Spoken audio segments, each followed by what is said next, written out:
For the most part, the good guys in Berserk call upon one of 4 major elemental forces of the world for aid in their battles. This includes fire, water, wind, and earth. Isidro's salamander dagger channels fire, Serpico's Sylph cloak and sword channel wind energy, and the axe of the Gnomes, as its name suggests, can harness the power of Gnomes, aka earth elementals. The 4 major elements of the world can almost always be relied upon to provide relief to our heroes whenever they get in a pinch, so it was surprising to see that a 5th can be drawn upon without losing oneself to demonic possession, that being the element of darkness. For the longest time, we felt that darkness was something controlled by the God Hand for reasons we felt should be obvious, but then we met this guy and realized that maybe, just maybe, not all dark things are bad. Some can have the propensity and willpower for doing good in the world, and the Rotting Root Lord is one of them. In this video, we'll take a look at everything he does and is, while also touching on why he's the reverse Swamp Thing in many ways. A spirit of darkness that isn't evil. The Rotting Root Lord's subversive existence. The Rotting Root Lord was discovered in a location that serves as the preferred dwelling of one of the most sadistic God Hand members there is, so pardon us for not trusting him immediately. He was found in the bowels of Kliphof, the astral world's region of darkness, and if Slan is to be believed, that place is kinda like her womb. Kliphof is one of the creepiest locations in Berserk, generally speaking as well, because it looks like a space where incubi mated with everything in sight, giving all of its flora and fauna an unpleasant human-like aspect. There are fungi here whose bulbs look like tortured human faces. There are trees that look like Ents but aren't anywhere close to being as gracious as them. Spiders have creepy multi-headed backs, and there are bottom feeders in Kliphof that look like a disturbing cross between the human centipede and actual centipedes. Incubi can be found floating around quite freely in this region because it's the realm of nightmares after all, and incubi induce those in humans on a regular basis. Not all creatures living in Kliphof intend to do harm to those who enter it. Much of its organic life just stares at Guts' group when they enter the place looking for Casca.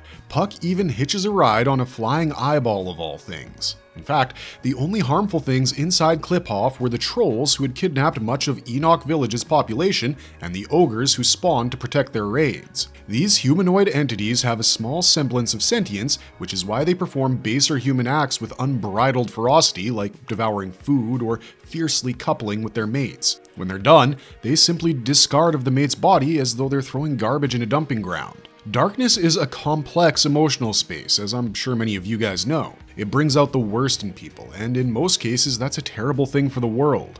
Darkness unchecked can cause chaos, destruction, and utter anarchy at a scale that makes survival seem like a bleak prospect. But there are times when the dark can help you as well. Think about all the times you had to go get angry to get a form passed at a government office, all the times military personnel are forced to negate their empathy in pursuit of peace because that's the protocol. The nicest of professional fighters draw on their worst emotions within the ring because it gives them the confidence and laser focus they need to secure their victory. Darkness, when controlled and channeled for good, can be an extremely powerful force, and the biggest example of this in Berserk is Guts himself. For 2 years he drew upon his hatred, his malice, his urge to kill, all in the service of a cause that ultimately was noble. He's a demon hunter, cleansing the world of a presence it isn't even aware of, and he knows his task is endless. Too many people end up becoming collateral damage because of him, and there aren't enough apostles in the world that can satiate his bloodlust until he gets his hands on Griffith. He's nearly succumbed to his inner beast of darkness a few times, but the key word there is nearly. Guts finds a way to fight against insurmountable odds 10 out of 10 times, because that's how good he is at harnessing his darkness. And besides, we don't think there is an elemental for darkness like there are salamanders, sylphs, undines, and gnomes. Darkness and light are 2 sides of the same coin, and oftentimes, dark spirits are reflections of the light of life. Swift breezes and harsh winds are created by the same sylphs, only one of them wants to preserve and the other wants to destroy. Light elementals operate best in broad day, but the spirits of darkness lurk within the shadows or underground where no light reaches them. This is why it takes Shirke a little while locating an ally within the domain of Kliphof, because it's enveloped in the kind of darkness that she's usually opposed to. But once she dives deep enough into the earth, she finds a force unlike any other she's encountered in her life. Swamp Thing, but it causes rot. Powers of the Rotting Root Lord and why it can't be controlled. Spirits of darkness, unlike other elemental spirits, dwell within the shadows. Their presence is hard to detect even for mages who have spent several years training formally, and once you establish contact with them, there's no telling how they'll respond to said contact. Shirke drew out a spirit of darkness from the hollow of a tree in Elfhelm, and that guy was pretty harmless and somewhat playful as well. He covered the body of one of the novices just to steal and eat his apple, and its greatest desire was to play tag with the mages once in a while. Spirits of darkness can be good-natured even though their powers are scary, but once we start climbing that scale, the good has the potential to become scary as well. Shirke's initial dive into the astral world yielded no results, especially because in Kliphoth, darkness was the only thing she could draw upon. She descended through the muddy layers, keeping her mind anchored at all times because spirits of nature might not harm you during a possession, but spirits of darkness just might. When Shirke called upon the Lady of the Depths, the only reason she lost control is because she was feeling turbulent herself. She was questioning many things during the defense of Enoch Village, like her mistress's choice of companions for her, and the fact that the villagers chose to cling to a monotheistic religion that was more anti-faith than anything else in the world. She ended up becoming one with the lady and had to be brought back by Ivalira and Farnese.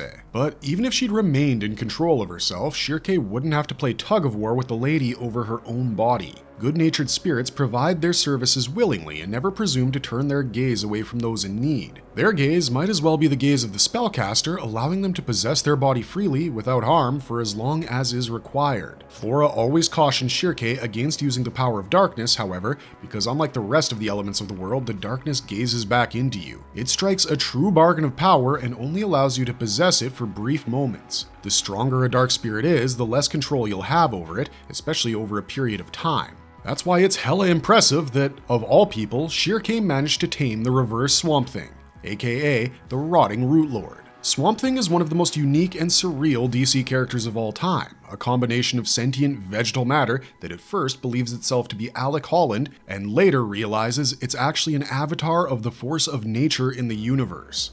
His greatest enemy, as a bringer of life, is the harbinger of death, and in this world that's usually Anton Arcane, aka the man that possesses the Rot. In DC Comics, the Rot is an ability associated with the force of death. It causes decay, disease, and pretty much anything else that leads to a permanent state of non-existence for its target. Being Anton's primary target makes a lot of sense for Swamp Thing because what is a tree's worst enemy if not decay? But in Berserk, the Rot and Swamp Thing are one and the same. When Shirke wades through the muddy layers of the astral world and finally arrives at the shrine of the Spirit of Darkness, she's taken aback by its massive size and inhuman appearance. The Rotting Root Lord looks a little like Swampy, but it's missing a mouth and has two massive thorny horns instead. He's sitting in a languid position, relaxing with his arms over his legs and his back against an unseen wall.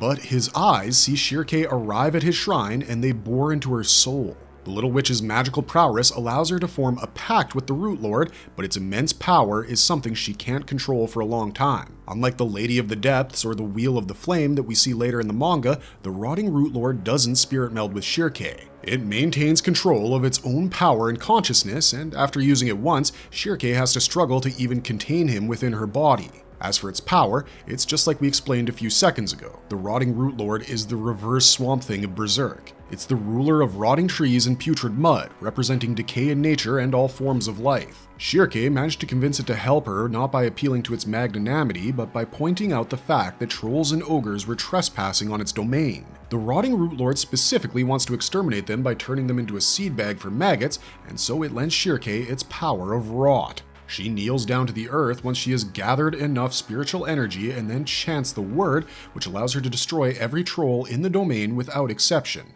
Their bodies explode into viscera and limbs, and once Shirke is done borrowing his power, the Rotting Root Lord does everything it can to leave her body. Try as she may, she cannot call upon it further to assist her in helping Guts escape, and that's just the way it goes with spirits of darkness, we suppose. You ask them a favor, they disappear after the favor is granted, and no extensions are allowed, even if you ask real nice and bring a bunch of apples. We think Swamp Thing would be horrified to learn how his image has been adapted into being his exact opposite, but he'd be fascinated nonetheless. The Rotting Root Lord must have liked cleansing troll filth out of its den alongside Shirke because it ended up assisting her during the entire Corridor of Dreams sequence as well. It was one of the key defenses for her and Farnese as they went around Casca's psyche trying to put its shattered pieces back together. It held back several manifestations of the penis demons that terrify Casca so much and also proved instrumental in holding back her mental recreation of the apostles that nearly killed her. Even in Dream, the Rotting Root Lord brings the decay full power. Marvelous verdict! Unfortunately, that's all we got for you this time. Let us know what you guys think about the Rotting Root Lord in the comments section down below, but for now, this is Wizard Wheezy signing off. Like, share, and subscribe for more Berserk content, and don't forget to keep struggling, strugglers.